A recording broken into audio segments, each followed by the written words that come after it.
জাতীয় নির্বাচন ও গণভোট উপলক্ষে টানা 4 দিন ব্যাংক বন্ধ অনলাইন ব্যাংকিং সেবাও।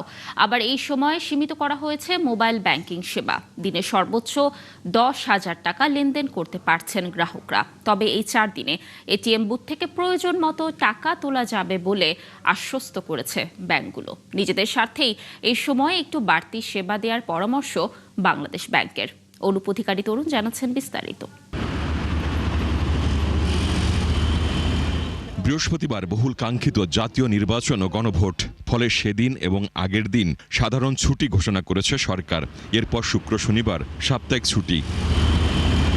4 দিনের লম্বা ছুটিতে ব্যাংক বন্ধ অফিসও, কিন্তু জরুরি খরচ তো হয়ই।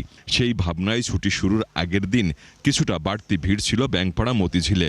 ভোট দিতে বাড়ি যেতে একটু বেশি করে টাকা তুলেন গ্রাহকেরা। অনেকে বাড়িতে যাবে, দূরে অনেকে গ্রাম দূরে, অনেকেই মনে করেন এই জন্যই টাকা তুলতেছে, বেশি করে টাকা তুলতেছে আর কি। রোববার দিবাগত রাত 12টার পর থেকে ভোটের দিন রাত 12টা পর্যন্ত বিকাশ, রকেট ও নগদ সহ বিভিন্ন মোবাইল ফাইন্যান্সিয়াল সার্ভিস এমএপএস সীমিত করা হয়েছে। এই সময়ে একসঙ্গে 1,000 টাকার বেশি পাঠানো যাবে না, তাও আবার দিনে সর্বোচ্চ 10,000 টাকা। তবে পেমেন্ট সেবা চালু আছে, কেনাকাটা এবং উবার পাঠাওয়ের ভাড়াও পরিশোধে বাধা নেই।